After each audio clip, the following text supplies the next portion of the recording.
We looked at life processes. पिछले chapter में हमने बहुत सारे लाइफ प्रोसेसेस देखे। अब हमारी बॉडी एक इस तरीके से काम कर रही थी, हमने सारे सिस्टम जब देखे तो जिसमें हमने पाया कि हमारी बॉडी इस तरीके से काम कर रही थी जैसे कि हमारी बॉडी के अंदर भी बहुत सारे लोग हैं जो लाइन वाइज सिस्टमेटिकली, जैसे फैक्ट्री में लोग काम करते हैं अपनी शिफ्ट के अकॉर्डिंग, अपने असाइंड वर्क के अकॉर्डिंग, वैसे हमारे बॉडी में ऑटोमेटिकली काम हो रहा था। डाइजेशन हो, रेस्पिरेशन, एक्सक्रीशन और हार्ट का सिस्टम हो, सारा कुछ। तो ये कौन रेगुलेट कर रहा था? वो रेगुलेट जो कर रहा था वो था हमारा ब्रेन। और एक पूरा नर्वस सिस्टम है, बॉडी में पूरा सिस्टम है जो कि इन सब में आपस में, ये जितने भी बॉडी ऑर्गन्स हैं उनमें कोऑर्डिनेशन बनाए रख रहा था। वो हम इस चैप्टर में पढ़ेंगे। तो सबसे पहले कोऑर्डिनेशन क्या होता है? Coordination is the capability of doing work together, means working together is coordination. और successfully working together is not coordination if the results are worst, positive ना हो, फ्रूटफुल रिजल्ट्स हमें प्राप्त ना हो, तो वो कोऑर्डिनेशन नहीं होगा। आपको कोई प्रोजेक्ट दिया जाए 5 बच्चों को, 5 बच्चे का एक ग्रुप है और वो लोग एक प्रोजेक्ट कर रहे हैं जिसमें सब अपनी अपनी मर्जी चला रहे हैं। फाइल का कवर कैसा होना है, मैटर कौन सा लेना है, कौन वीडियो, कौन ऑडियो, कौन क्लिप्स के लिए, कौन इमेजेस के लिए काम करेगा, सब सोच रहे हैं हम ज़्यादा से ज़्यादा हम ही करें, तो वो कोऑर्डिनेशन नहीं होगा और वो बेकार हो जाता है। पर वो काम तो तुमने टुगेदर ही किया ही ना, तो that will not be taken as a coordination. Coordination means working together of various people या various organ, various team and in a systematic, controlled and efficient way for a successful result. So इसी प्रकार हमारी body के लिए coordination में हम क्या word use करेंगे कि the working together of various organs of a living organism in a systematic, controlled and efficient way to produce proper response to various stimuli. जो भी स्टिमुलाई होती है, स्टिमुलाई का मतलब, स्टिमुलाई बताओ आप, जो हमें एक्टिवेट करती है कुछ करने के लिए, जिसकी वजह से हम लोगों को कोई रिस्पांस देना पड़ता है। हमारी बॉडी कुछ रिस्पॉन्सेज ऑटोमेटिक देती है और कुछ हमारी इच्छा के विरुद्ध भी दे देती है, या फिर हमें मालूम नहीं होता है और हमारी बॉडी ने वो रिस्पॉन्स दिया होता है। In your book we are going for first paragraph. There we had started with a notion we all have that if we see something moving, it is alive. हमने एक बात मानी हुई है कि कुछ अगर अपने आप मूव करता है तो वो लिविंग है ना। तो some of these movements are in fact the result of growth. जैसे कि कुछ मूवमेंट्स हम चारों तरफ कौन कौन से मूवमेंट देखते हैं? एनिमल्स में किस तरीके का मूवमेंट हम देखते हैं?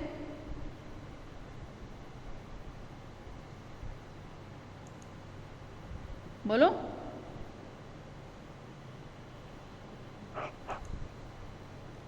हम लोग एनिमल्स में देखते हैं कि वो एक जगह से दूसरी जगह जाते हैं, जिसे हम लोकोमोशन कहते हैं। मूवमेंट भी होते हैं उनके ऑर्गन्स भी, और वो खुद भी एक जगह से दूसरी जगह जाते हैं। वहीं जो ये प्लांट्स होते हैं उनमें कैसा मूवमेंट होता है? उनमें खाली नॉन लोकोमोटरी मूवमेंट होता है, वो एक ही जगह। तो हम उनमें देखते हैं, दोनों ही चीज़ों में, एनिमल और प्लांट दोनों में हम ग्रोथ देखते हैं। सीड्स का जर्मिनेशन देखते हैं, जो कि सीड जर्मिनेट होकर एक प्लांट, ट्री, जो भी उसको बनना है वो बनता है। We can see that the seedlings moves over the course of a few days. बीज जो हैं, सीडलिंग मतलब पौधे, प्लांट्स, छोटे पौधे, सीड से जो स्प्राउट्स निकले होते हैं, अंकुरित जो पौधा होता है, वो क्या होता है, कुछ दिनों में ही थोड़ा बड़ा हो जाता है। वो उसकी जो रूट्स हैं वो सॉइल को पुश करती है, सॉइल की तरफ जाती हैं, और शूट सिस्टम जो है वो एयर की तरफ आता है। But if its growth were to be stopped, these movement would not happen. अगर उसकी ग्रोथ रुक जाए तो कौन सा वाला मूवमेंट नहीं होगा? सिर्फ उसकी हाइट बढ़ने का और चौड़ाई बढ़ने का और उसमें फ्रूटिंग, फ्लावरिंग, ये नहीं होगी। हो सकता ना हो, पर हो सकता है उसकी हाइट ना बढ़े और उसका फ्रूटिंग और फ्लावरिंग हो। उसमें दोनों केसेस हो सकते हैं कि पौधा तो छोटा ही रहे, क्योंकि सारे ही पौधे तो ट्री नहीं होते हैं, सारे ही पौधे श्रब्स, हर्ब्स, टेंड्रिल उनमें नहीं होती हैं, सारे क्रीपर्स नहीं होते हैं। अपने अपने सिस्टम के हिसाब से, कोऑर्डिनेशन के हिसाब से उनकी हाइट और विड्थ और ये सब होती हैं। तो हम wide variety of plants are there, wide variety of animals are there. So some movement as in many animals and some plants are not connected with growth. इंसानों में और पौधों में कुछ मूवमेंट ऐसे होते हैं जो कि ग्रोथ से रिलेटेड नहीं होते हैं। A cat running, children playing on swings, buffalo chewing cud. Cud क्या होता है? कड वो होता है जो हमने 7th क्लास में पढ़ा था रूमिनेंट्स एनिमल्स में, कि वो जो चारा होते हैं वो उसे जल्दी जल्दी अपने पेट में ले जाते हैं और उसे एक जगह इकट्ठा कर लेते हैं। उनके एक रूमन होता है उसमें, वहाँ से वो बाद में उसका पैकेट, जब वो बैठ जाते हैं तो बाद में उसके कड्स, उसके पैकेट्स बन बन के उनके माउथ में आते हैं और उसे चबाते हैं। तो ये जो मूवमेंट है ये एक नॉर्मल एक्टिविटी है जो हर एक ऑर्गेनिज्म में होगी, बट ये ग्रोथ से रिलेटेड नहीं है कि भाई जो कैट जो दौड़ रही है इसमें हम मूवमेंट तो देख रहे हैं पर उसमें उसकी ग्रोथ नहीं हो रही है। बच्चा खेल रहा है, बच्चा खाना खा रहा है, तो खाते वक्त उसकी ग्रोथ नहीं हो रही, खाने की वजह से उसकी ग्रोथ हो सकती है। So why do we associate such visible movement with life? तो फिर इन सब मूवमेंट्स को हम लाइफ से क्यों एसोसिएट करते हैं? क्योंकि हमारे अकॉर्डिंग तो ग्रोथ होना ही प्लांट या एनिमल की लाइफ जिंदा होने का एक प्रूव होता है। तो a possible answer is that we think of movement as a response to a change in the environment of the organism, कि हम ये सोचते हैं कि कोई भी मूवमेंट जो है वो क्या है, इन्वायरमेंट के अकॉर्डिंग किसी भी ऑर्गेनिज्म का रिस्पॉन्स है। ठंड में ठंड लगने पर एनिमल्स का शिवरिंग करना या एक सिमट के बैठना, हमारे हाथ पैर शिवरिंग होना, हमारा स्किन में कलर में फ़र्क पड़ना, या समर में स्वेटिंग होना, ये हमारे रिस्पॉन्स हैं। The cat may be running because it has seen a mouse. हो सकता है बिल्ली दौड़ रही हो, क्यों? उसने कोई चूहा देखा हो। और ना ही ये हम ये भी देख सकते हैं कि वो किसी डॉग से डर कर भी भाग रही हो, है ना? जरूरी थोड़ी उसने चूहा देखा और तभी भाग रही हो, कुत्ते से डर कर भी भाग सकती है, या वो अपनी मर्जी से भी भाग सकती है, उसे कहीं पहुंचना हो जल्दी जल्दी। तो not only that, we also think of movement as an attempt by living organism to use changes in their environment to their advantage. अपने फ़ायदे के लिए, अपने आप को फ़ायदा पहुंचाने के लिए प्लांट्स और एनिमल जो हैं वो अपने आप को इन्वायरमेंट के अकॉर्डिंग चेंज करते हैं, बदलाव करते हैं, रिस्पॉन्स देते हैं, अपना जवाब देते हैं। तो ये ही मूवमेंट जो है वो कोऑर्डिनेशन और कंट्रोल के अंडर हम पढ़ते हैं। Plant grows out in the sunshine, ये हमने पढ़ लिए हैं, प्राइमरी क्लासेस से पढ़ते आ रहे हैं कि प्लांट जो हैं वो तभी बढ़ते हैं जब उनको सनशाइन मिले, सनलाइट में ही वो पढ़ सकते हैं, है ना? तो वाई डू वी,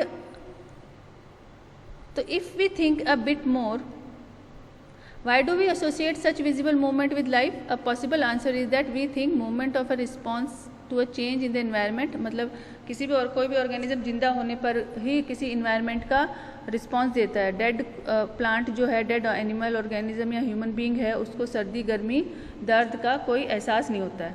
तो ये है हमने पढ़ा। तो जो बफेलो है वो अपना कड जो है वो क्यों च्यू कर रही है वापस से? To break up the tough food, क्योंकि उसने जो फूड खाया है उसको ब्रेक करने के लिए, ताकि वो अच्छे से डाइजेस्ट हो, जिसमें ग्रोथ नहीं हो रही है बट वो उसका प्रोसेस है। When bright light is focused on our eyes और when we touch a hot object we detect the change and respond to it. जब भी ये दो हम अंधेरे कमरे से बाहर की तरफ जाते हैं तो हमारी आंखें बहुत देर तक डार्क में रह के अचानक से सनलाइट हमारी आंखों पर ब्राइट सनलाइट गिरती है तो हम आंखें बंद कर लेते हैं। हमारा जो प्यूपिल है वो भी क्या हो जाता है, श्रिंक हो जाता है। और किसी हॉट चीज़ को टच हो जाए तो भी हम रिस्पॉन्स करते हैं। हाँ, सीजन्स को हम रिस्पॉन्स करते हैं, कट्स को, चोट लगने को, दर्द को, फीवर, बहुत सारी चीज़ें हम उसको हम रिप्लाई करते हैं। ये तो हमारी फीलिंग की रिप्लाईज होते हैं। हमारी बॉडी भी कुछ केमिकल्स को या कुछ जर्म्स को रिप्लाई करती है बीमार होकर, है ना? तो if we think a bit more about this it becomes apparently that all this movement in response to the environment is carefully controlled.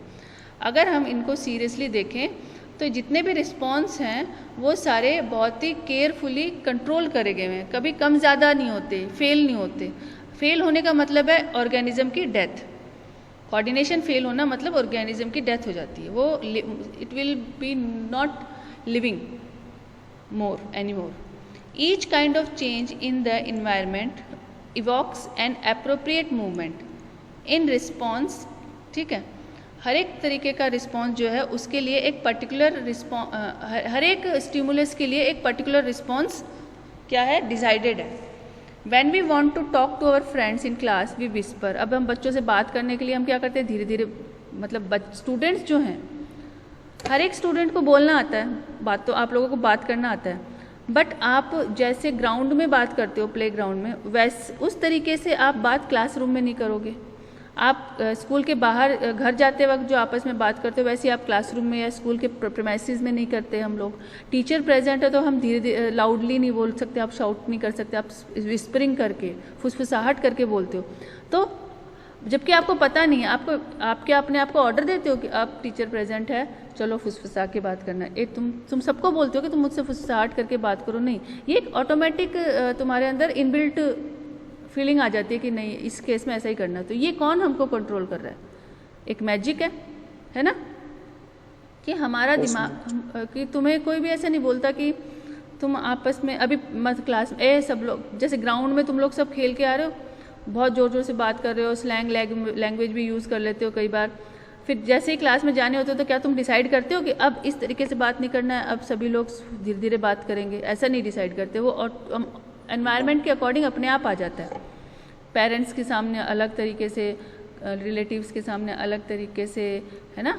तो ये सब, तो ये क्या है, एक एप्रोप्रिएट मूवमेंट है, किसमें, रिस्पॉन्स के लिए, जो हमारे अंदर या ह्यूमंस के अंदर होता है। रैट जो है वो कैट को देखकर क्या करेगा, उसको पढ़ा, उसकी मम्मी ने पहले ही बताया होता है क्या कि तुम्हें ना ऐसे ऐसी एक एनिमल दिखेगी, फोटोज़ या उसको पहले दुनिया में भेजने की, जैसे तुम लोगों को दुनिया में भेजने के लिए पहले स्कूल में ट्रेन करा जाता है, तो वैसे थोड़ी ना चूहे के बच्चों को बिल से बाहर निकलने से पहले उन्हें बताया जाएगा, बिल्ली की फ़ोटो दिखाई जाएगी, उसके फंक्शन, उसका डिज़ायर दिखा, भाई ये ऐसे खा जाएगी तुमको, तो तुम्हें ऐसे ऐसे भागना है, कोई ट्रेनिंग नहीं दी जाती। तो वो उनके इनबिल्ट रिस्पॉन्सेज होते हैं। मछलियों को तैरने के लिए भी नहीं ट्रेन किया जाता, like this. So the movement to be made depends on the event that is triggering. मतलब जो मूवमेंट होते हैं हमारे अंदर, वो कौन से, उन इवेंट्स पे डिपेंड करते हैं जो हमें ट्रिगर करते हैं। ट्रिगर मतलब इसमें पिस्टल में ट्रिगर होता है ना, उसको दबाते हैं, ट्रिगर दबाना मतलब ट्रिगर करना, हमें शू कर देना वो काम करने के लिए, शो ऐसे कर देना, do. So therefore such controlled movement must be connected to the recognition of various events in the environment। ऐसे जो मूवमेंट हैं वो क्या करते हैं, हमें कुछ बहुत सी चीज़ों को पहचानने में हेल्प करते हैं, और फिर हम उसके अकॉर्डिंग कई बार रॉन्ग रिस्पॉन्स दे देते हैं, या फिर हम ध्यान नहीं देते और हमें नुकसान हो जाता है, तो अगली बार के लिए हम कई चीज़ों के लिए रेडी भी हो जाते हैं कि next time we have to be careful, correct movement, correct response देना है। In other words, living organism must use systems providing control and coordination in keeping with the general principles of body organization. In multicellular organism, specialized tissues are used to provide these control and coordination activities। अब ये control और coordination, control मतलब हमें क्या करना है, इसे control करने, हमें कंट्रोल करना अपने आप पे। कुछ चीज़ों को हम कंट्रोल कर सकते हैं, जैसे हमें क्या खाना है, क्या नहीं खाना है, कब सोना है, कब जागना है। और कुछ चीज़ें हैं जो बॉडी के आपसी कोऑर्डिनेशन के कारण हमारे कंट्रोल में नहीं है, वो होती है, जैसे हमारी हार्ट बीट है, रेस्पिरेशन है ना, वी आर ब्रीदिंग कंटिन्यूसली। अभी मैं पढ़ा रही हूँ तो आप सुन रहे हो, तो हमको याद नहीं है ना अभी इस वक्त कि हम ब्रीद कर रहे हैं या हमारा हार्ट इज़ बीटिंग, हम ऐसा नहीं कर रहे हैं, ये ऑटोमेटिक सिस्टम है। हमारे ब्लिंकिंग ऑफ आइज़, हाँ, तो ये सारे ऑटोमेटिक हैं। हाँ, हम बोलते बोलते पानी पीना है, सुनते सुनते थोड़ा उपसी होने लगी है तो हमको ना ये यॉर्निंग होने लग जाती है, उबासी आने लग जाती है, तो ये भी तुम्हें पता नहीं होता है। तुम कई बार जब हम लोग रेडी नहीं है किसी बात के लिए, हमें बैठना है, किसी को सुनना है, जैसे तुम अभी सुन रहे हो, तो यॉर्निंग होने लग जाएगी कई बार, तो वो यॉर्निंग को तुम कंट्रोल नहीं कर सकते, ठीक है। बहुत अभी तो ये हमारी शुरुआत है, तो अभी मतलब पढ़ाई की शुरुआत करते करते ठीक है, पर कई देर तक एक टॉपिक को पढ़ते पढ़ते, एक ही सब्जेक्ट पूरे दिन पढ़ते पढ़ते हमें यॉर्निंग होने लग जाएगी। एक ही सीन देखते हुए कई सारी चीज़ें जो हमें इंटरेस्टिंग नहीं लगती वो हमें यॉर्निंग करवाती है। तो कैसे हमारी बॉडी को पता चलता है कि दिमाग में भी मतलब एक इंसान बैठा है कि उसको भी बोरिंग लग रहा है। दिमाग का तो काम यही है ना कि जस्ट यू सी, उसको देखो, किसी चीज़ को तुम देख रहे हो तो उसको देखो, उसको ऑब्जर्व करो, पढ़ो, आंखों में डाल के उसको वर्ड्स को रिकग्नाइज करो और उसको प्रोसेस करो। पर वो ऐसा भी करता है और साथ के साथ ये भी डिसाइड कर लेता है कि इंटरेस्टिंग है कि नॉट इंटरेस्टिंग। और सबसे बड़ी बात देखो, मान लो कोई चीज़ इंटरेस्टिंग है तुम्हारे लिए, एक लड़के के लिए, वही चीज़ दूसरे लड़के के लिए, बच्चे के लिए क्या हो जाएगी?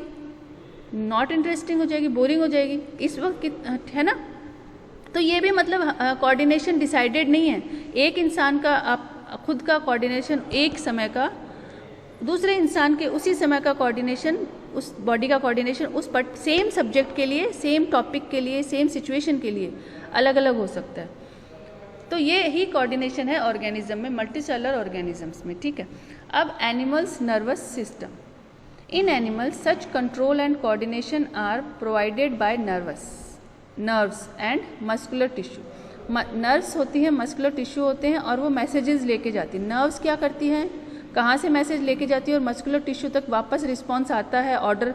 जैसे कि आप अपनी बात को मुझे कहोगे, मैं जाके प्रिंसिपल मैम से कहूँगी, प्रिंसिपल मैम जो हैं वो आके मुझे कुछ ऑर्डर देंगी कि अच्छा इस समस्या का हल तुम ये करो, फिर वो प्रॉब्लम आके मैं तुमको बताऊँगी, फिर तुम उसके अकॉर्डिंग बिहेव करोगे। यही सिस्टम होता है नर्वस सिस्टम में। बस तुम लोग होगे नर्व्स होगी, ठीक है, सेंसरी नर्व्स। तुम लोग क्या हो? Sensory nerve. मैं नहीं, तुम लोग हो स्किन, तुम हो सेंस ऑर्गन, मैं हूँ सेंसरी नर्व। और मैं गई ब्रेन के पास, प्रिंसिपल मैम क्या है? ब्रेन है या स्पाइनल कोड है। मैं वहाँ गई तो ब्रेन या फिर स्पाइनल कोड यानी कि प्रिंसिपल मैम ने मुझे कुछ ऑर्डर दिए। वो ऑर्डर लेते ही मैं सेंसरी नर्व्स नहीं रही, मैं कौन सी नर्व बन गई? मोटर नर्व बन गई। अब जब मैं वापस आ रही हूँ तो मैं मोटर नर्व बन गई, पर आ तो तुम्हारे पास ही रही हूँ वापस। मेरा काम बदल गया, सेंसरी नर्व से मैं मोटर नर्व्स बन गई, पर मेरा डेस्टिनेशन कौन सा है? वही जिसने मुझसे मुझे कोई प्रॉब्लम बताई थी, तो मुझे आंसर तो वहीं जाके देना है ना, कहीं और को थोड़ा दे दूंगी।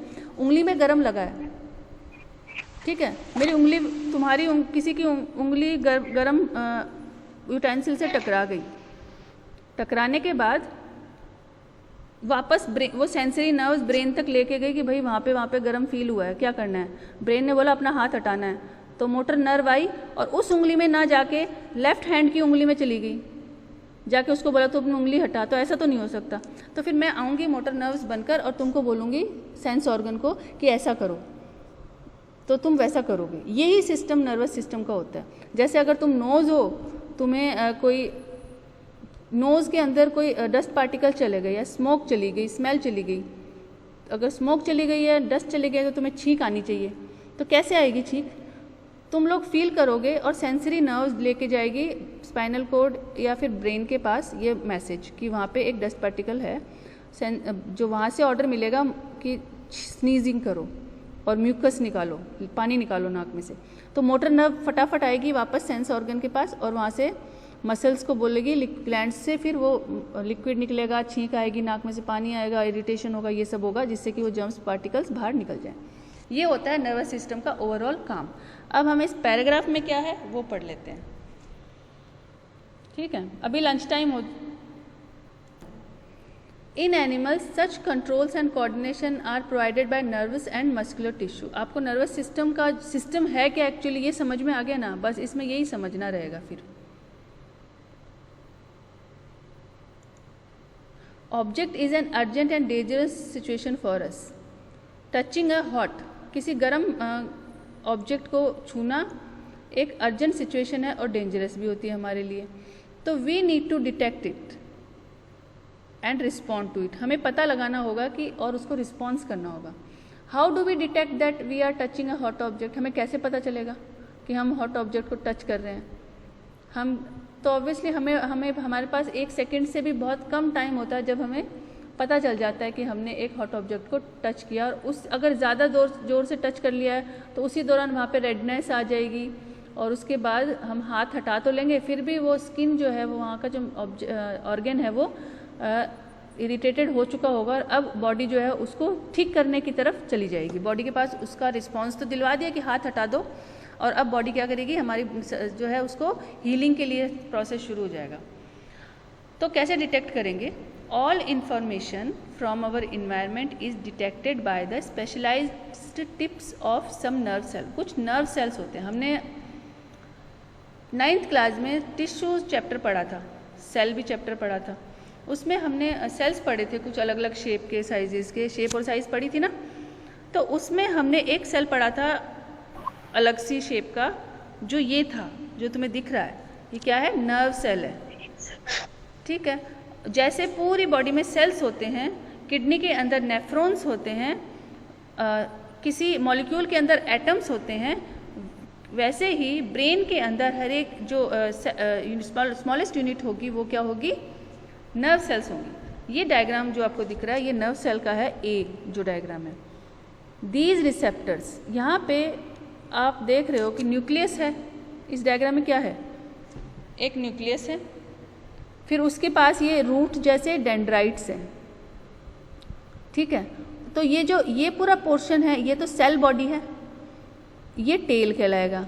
इसमें एक्सॉन होते हैं और नर्व एंडिंग्स होती हैं। अब ये जो है, these receptors are usually located in our sense organs such as the inner ear and the nose and the tongue and so on. ये जो रिसेप्टर्स होते हैं, रिसेप्टर मीन्स जो रिसीव करने वाले ऑर्गन्स होते हैं, ये हमारी नर्व्स में, सेंस ऑर्गन्स में प्रेजेंट होते हैं। तो gustatory receptors will detect taste, मतलब जो टेस्ट का डिटेक्शन करते हैं हमारी टंग के अंदर वो गस्टेटरी रिसेप्टर्स होते हैं, जो स्मेल का करेंगे वो ऑल्फैक्टरी रिसेप्टर्स होंगे।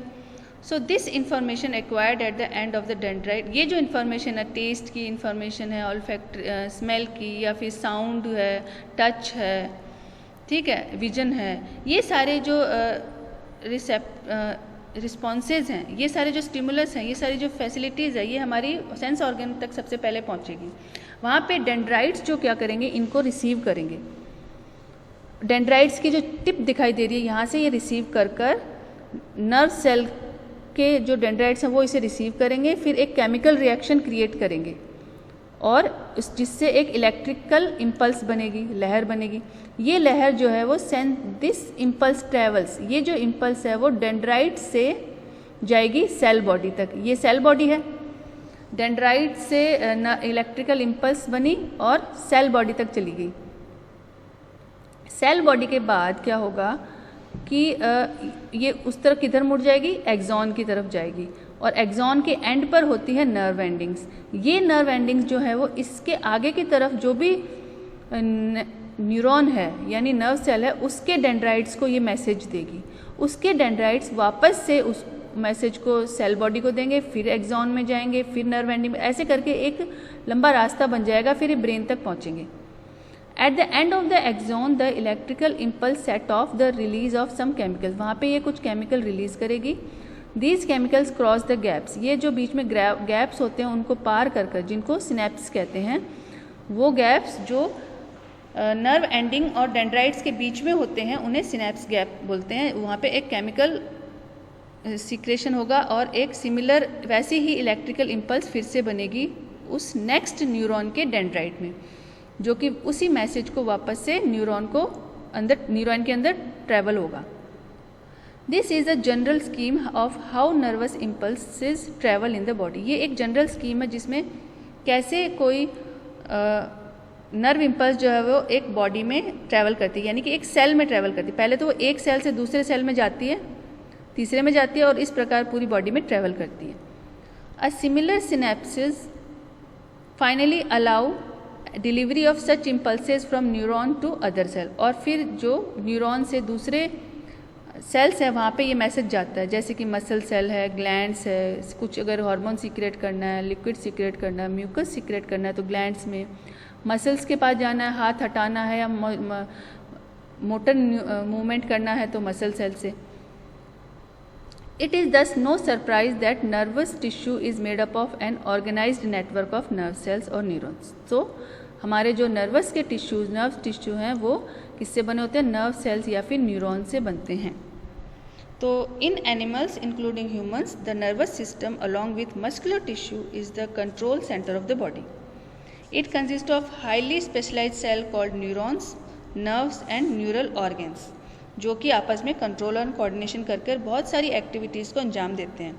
इन्वायरमेंट में होने वाले बहुत सारे सेंसेस को रिस्पॉन्स देते हैं. स्ट्रक्चर ऑफ न्यूरॉन और नर्व सेल में हम पढ़ेंगे उसकी सेल बॉडी जो होती है. एक ये सेल बॉडी है जिसको साइटोन भी कहते हैं. डेंड्राइट्स होते हैं इसमें. डेंड्राइट्स क्या करते हैं, प्रोटोप्लाज्मिक ब्रांच होती है जो कि सेल बॉडी को प्रोसेस करने में काम आती है, which receives and transmit stimulus. वहीं एक्सॉन होता है, these are long fibre like cytoplasmic process, they conduct impulses away from the cell body. The axon may be covered by a protective sheath like myelin sheath. ये जो axon है आप देख रहे हैं इसमें क्या है कि ये किसमें है, पर्पल कलर का जो इसमें दिखाया गया इस पे हो सकता है माइलिन की एक शीथ बनी होती है जो कि एक प्रोटेक्टिव लेयर होती है. फिर इसके बाद आती है नर्व एंडिंग. नर्व एंडिंग में क्या होता है, नर्व जो है ये ब्रांच्ड होती है टर्मिनेशन ऑफ न्यूरॉन्स. ये यहाँ से ये डेंड्राइट्स को, तो नर्व एंडिंग जो है ये डेंड्राइट से जुड़कर मैसेज को पास कर देती है. तो ये डायग्राम बहुत इजी है, बनाने की प्रैक्टिस करना बहुत इंपॉर्टेंट है.